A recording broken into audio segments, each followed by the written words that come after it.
किसानों की आड़ में आज भी जो लोग दिल्ली बॉर्डर्स पे, सिंधु बॉर्डर्स पे खड़े हैं, अगर आप उनकी वेशभूषा को ध्यान से देखें तो आपको पता लग जाएगा कि वो किसान है भी नहीं। दोस्तों, हमारे देश का किसान अभी तक इतना सशक्त नहीं हुआ कि उसके पास अपना ट्रैक्टर, अपने काजू बादाम की 10-10 किलो की पेटियां और महंगे जूते अवेलेबल हों।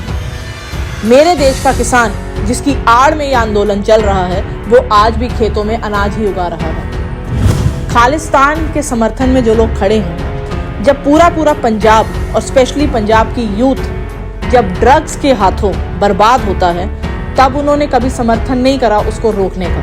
लेकिन प्राइम मिनिस्टर इस चीज़ का समर्थन करते तो वो खुद कनाडा में खालिस्तान क्यों नहीं बनाते?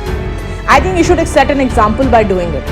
वैसे भी कनाडा का पॉपुलेशन डेंसिटी ज़्यादा नहीं है, वो बहुत आराम से लैंड दे सकते हैं उन लोगों को जिनकी खालिस्तान बनाने की सोच है। कि जिस देश के प्रधानमंत्री जी पूरे देश को एक करने की बात कर रहे हैं, पूरे देश में एक संविधान लाने की बात कर रहे हैं, वहाँ पे अब कुछ एंटी नेशनल एलिमेंट्स खालिस्तान जैसी इररेलेवेंट बातें कर रहे हैं। अगर आपको ये वीडियो पसंद आए और आप इसे YouTube पे देख रहे हैं तो मेरे चैनल को ज़रूर सब्सक्राइब करें, और अगर आप इस वीडियो को Facebook पे देख रहे हैं तो इसको शेयर करना ना भूलें। जय हिंद, जय भारत। जैसा कि हम सब जानते हैं, अभी न्यूज़ के माध्यम से हमें पता चला है कि जो भी धरना प्रदर्शन दिल्ली में चल रहा है किसानों की आड़ में, उस धरने के ऊपर शायद फैसला ले लिया गया है कि किसानों के हित में जो बिल आदरणीय प्रधानमंत्री मोदी जी ने निकाला है वो रोल बैक नहीं होगा। दोस्तों, ये जीत है बीजेपी की नहीं, लेकिन इस देश के लोगों की। हम सब जानते हैं कि भारतीय जनता पार्टी की जो मदर ऑर्गेनाइजेशन है वो है RSS, यानी कि राष्ट्रीय स्वयंसेवक संघ। और राष्ट्रीय स्वयंसेवक संघ का शुरू से ही एक उसूल रहा है कि पूरे भारत को एक करना है।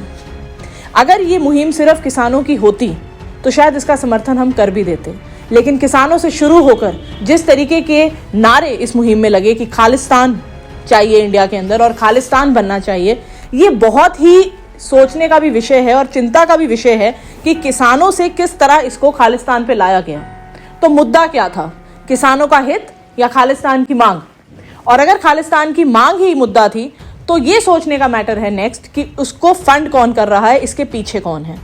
इसके पीछे वही पार्टी है जिसने 70 साल तक इस देश को लूटा है और जिसको आज प्रधानमंत्री नरेंद्र मोदी और बीजेपी के जो कार्यकर्ता, जिसमें से मैं भी एक हूं, उन्होंने जड़ से उखाड़ दिया है।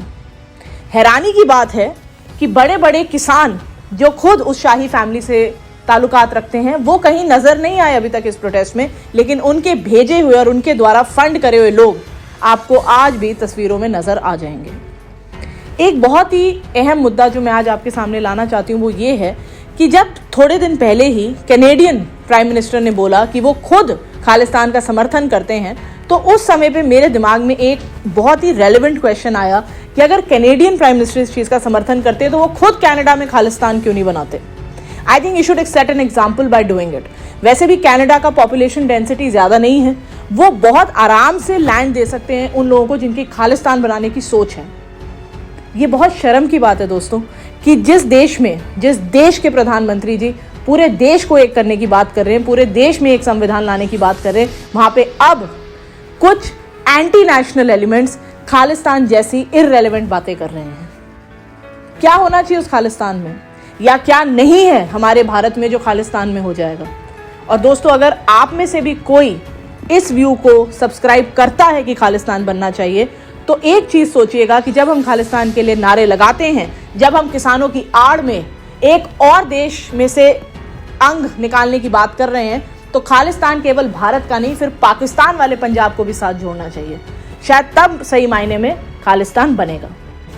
आज भी जो लोग दिल्ली बॉर्डर्स पे, सिंधु बॉर्डर्स पे खड़े हैं, अगर आप उनकी वेशभूषा को ध्यान से देखें तो आपको पता लग जाएगा कि वो किसान है भी नहीं। दोस्तों, हमारे देश का किसान अभी तक इतना सशक्त नहीं हुआ कि उसके पास अपना ट्रैक्टर, अपने काजू बादाम की 10-10 किलो की पेटियां और महंगे जूते अवेलेबल हों। मेरे देश का किसान जिसकी आड़ में ये आंदोलन चल रहा है, वो आज भी खेतों में अनाज ही उगा रहा है, क्योंकि मेरे देश का किसान या किसी भी देश का किसान अन्न का अनादर नहीं कर सकता। मैं ये सोच के भी बहुत हैरान होती हूँ दोस्तों कि खालिस्तान के समर्थन में जो लोग खड़े हैं, जब पूरा पंजाब और स्पेशली पंजाब की यूथ जब ड्रग्स के हाथों बर्बाद होता है, तब उन्होंने कभी समर्थन नहीं करा उसको रोकने का। तब उन्होंने कभी ऐसा नहीं सोचा कि हम पंजाब में और जॉब्स क्रिएट करें जिससे कि लोगों में एम्प्लॉयमेंट बढ़े और वो नशे की लत से बाहर रहें। उन्होंने ये भी नहीं सोचा कि पंजाब के जो अपने मुद्दे हैं उनको पकड़ के हाईलाइट करें, लेकिन केवल खालिस्तान सपोर्ट करने पंजाबी इंडस्ट्री के बड़े बड़े नाम भी आगे आए, जो ट्विटर पे विदाउट एनी सेंस, फेसबुक पे विदाउट एनी सेंस अपनी कमेंट्स डाल रहे हैं। मैं उन लोगों को कहना चाहूँगी, उन बड़े सिंगर्स को और उन सेलिब्रिटीज़ को, कि आप आज अगर इतने बड़े सिंगर या सेलिब्रिटी बने हैं तो आप केवल पंजाब में बड़े सेलिब्रिटी नहीं हैं, आप पूरे भारत में बड़े सेलिब्रिटी हैं।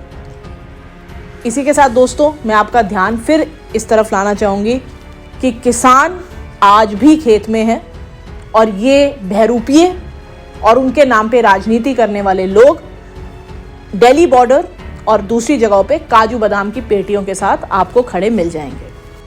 दोस्तों इसी के साथ मैं अंत में सिर्फ ये कहना चाहूँगी, क्योंकि मैं खुद सारे फेथ्स को मानती हूँ और सेक्युलर हूँ सही मायने में, मुझे खुद बहुत से ऐसे मैसेजेस आते हैं मेरे पर्सनल अकाउंट पे कि आपको ध्यान से बोलना चाहिए, या आपको किसानों का समर्थन करना चाहिए, या आप तो खुद गुरुद्वारे को इतना मानती हैं, आप ये बातें कैसे कर सकती हैं। तो मैं सिर्फ ये कहना चाहूँगी कि ये बात मैं हर रिलीजन के लिए सोचती हूँ कि किसी भी धर्म के भगवान को ऐसे झूठे धकोसलेबाजी और ऐसे कमज़ोर सोच के लोगों की ज़रूरत नहीं है।